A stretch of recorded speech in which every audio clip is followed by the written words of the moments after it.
मराठीला अभिजात भाषेचा दर्जा देशाचे पंतप्रधान नरेंद्र मोदी साहेबांनी दिला. खूप वर्ष हे प्रकरण दिल्लीमध्ये पडून होतं, परंतु कुणी करण्याचं धाडस दाखवलं नाही.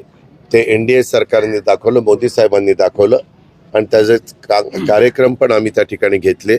आता मराठी भाषा भवन मरीन ड्राईव्हला अतिशय चांगल्या प्रकारची वास्तू आम्ही त्या ठिकाणी करण्याचं ठरवलेलं आहे. प्लॅन सगळा तयार झालेला आहे, निधीची कुठली कमतरता नाही.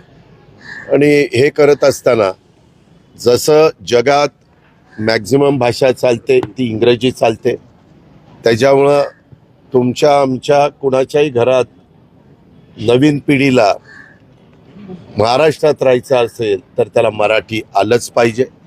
त्याचबरोबर भारतामध्ये अनेक राज्यांच्या मध्ये हिंदी पण चालतं.